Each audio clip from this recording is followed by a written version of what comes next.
Bye. Bye, ma. Oo, mag-ano ka, bye.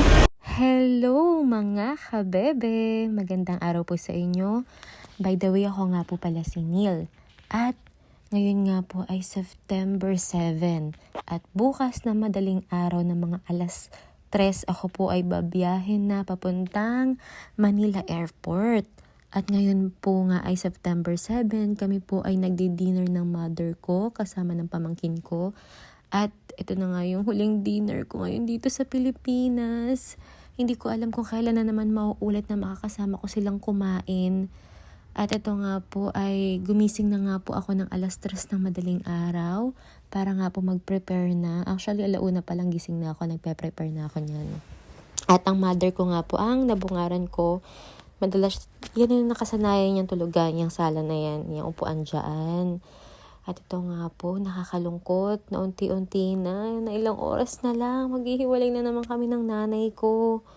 Yung nasanay ka ng isang buwan na sila yung kasama mo, yung araw-araw na daily routine mo sa loob ng bahay na yan, na uuwi ka dyan, alam mong naghihintay sa'yo yung nanay mo, yung pamangkin mo. Tapos ngayon, bigla na namang mababago. Ay, pero ganun talaga mga kabebe eh. Wala, kailangan natin tanggapin na ang hirap ng buhay dito sa Pilipinas mga kabebe. Ako na po yung nagsasabi sa inyo mga kabebe, kung kayo po ay nasa ibang bansa at nagbabalak po na umuwi na ng Pilipinas, nagbabalak po na mag for good na dito sa Pilipinas, please lang po mga kabebe, pag-isipan yung mabuti kasi napakahirap ng buhay sa Pilipinas. Napakamahal ng mga bilihin. Biruin yung 1,000 nyo, isang araw nyo lang yun. Pero kung marami kayo sa pamilya nyo, kulang pang 1,000 sa isang araw mga kabebe.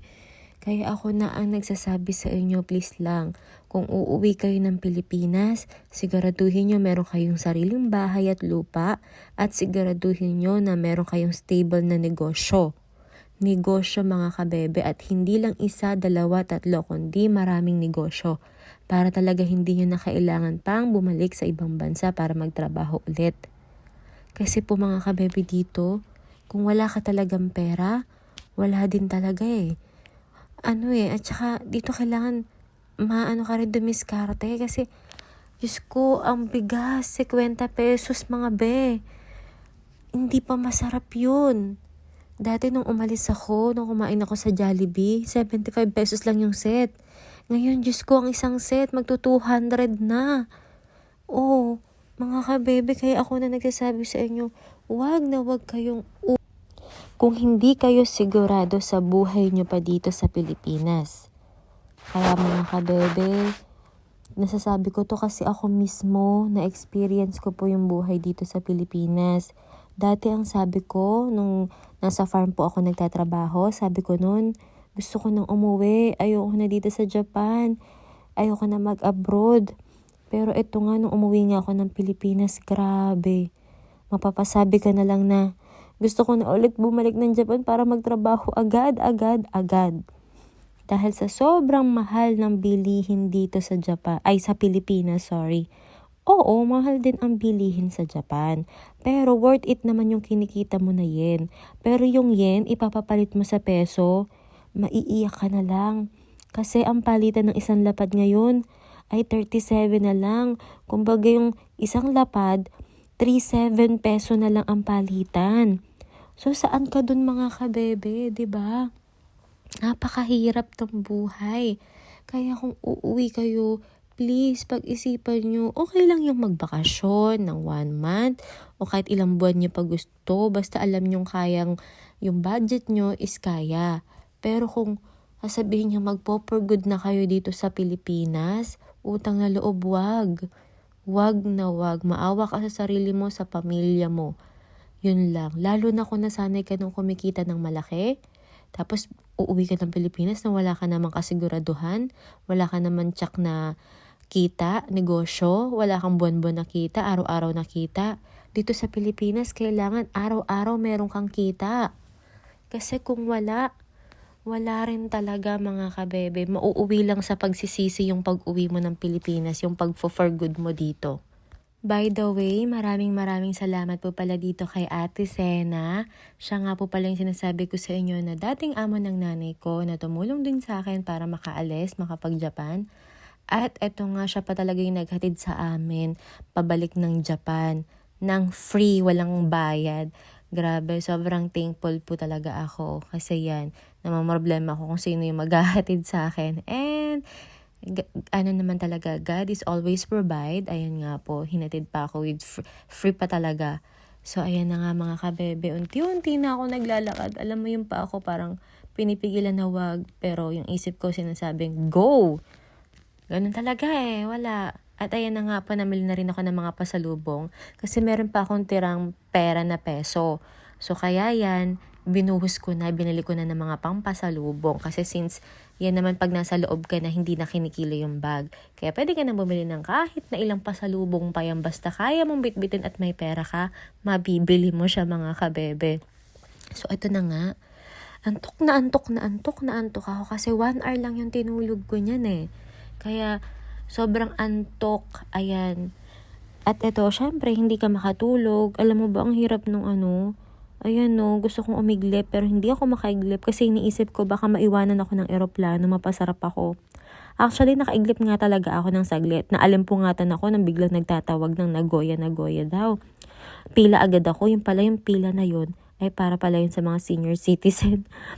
Naalimpungatan ako noon. So ayan na nga mga kabebe, unti-unti na akong lumilisan sa Pilipinas at hindi ko na naman alam kung kailan na naman ako makakabalik dito. Basta isa lang masasabi ko sa inyo mga kabebe. Pag may pangarap kayo, gawin nyo, i-push nyo. Kapag may opportunity dumadating, i-grab nyo lang. Huwag kayong matakot. Sa una, oo, nakakatakot. Pero pag nandyan na, kailangan mong i-face yun kailangan mong harapin. Kaya, pag may pangarap, go lang. Huwag kayong matakot mga kabebe, kasi nandyan naman si Lord lagi tayong gagabayan. Basta pray lang tayo. Ako, ganun lang ako mga kabebe.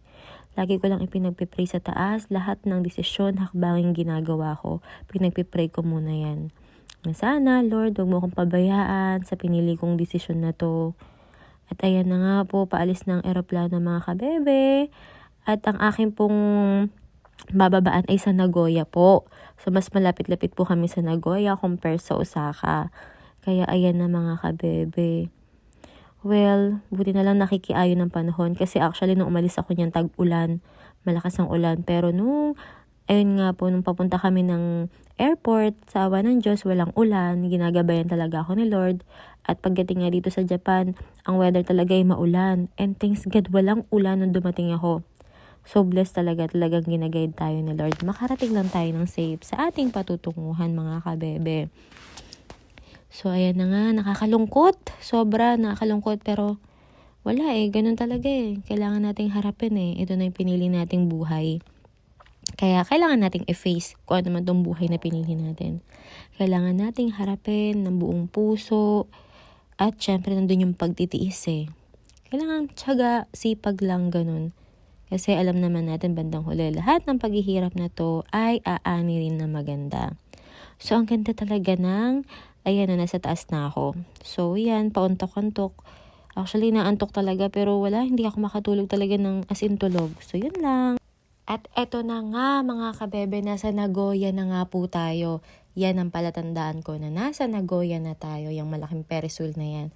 Dito yan sa Nagoya. Gusto kong puntahan yan, hindi ko pa napupuntahan. Well, next time, pag meron na tayong, basta, yun, andito na po ako sa Japan mga kabebe. And, simula na naman ang panibagong journey ko to mga kabebe. Abangan niyo po yung mga susunod pang balita sa akin, sa mga pwede pang mangyari dito sa Japan. So, yun lang, and see you next time!